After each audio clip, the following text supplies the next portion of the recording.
Bahalag di ka bright sa math, ayo pagsamok sa imong classmate ha.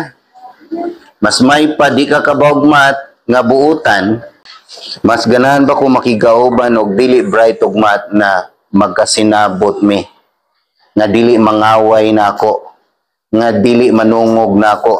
Kaysa uban bright, ang bugiro man, hinawayon, palaaway. Di ba? Bantay mo na ubang bright, pilingon. Pero na po'y bright na buutan na. Mas mayo bright ka, buutan pa yun. Pero mas importante nga, buutan ka. Kaya way kwenta, makiki ka ng tanan, nga palaaway ka. Na kay mo, dool ni mo. Na yung makikamigo ni mo, na yung makigistorya ni mo.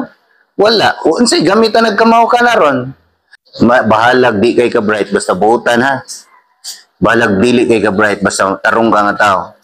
Mas importante ang tarong nga tao kaysa bright lang ka. Kung tarong ka niya, bright pa yun, mas maayo.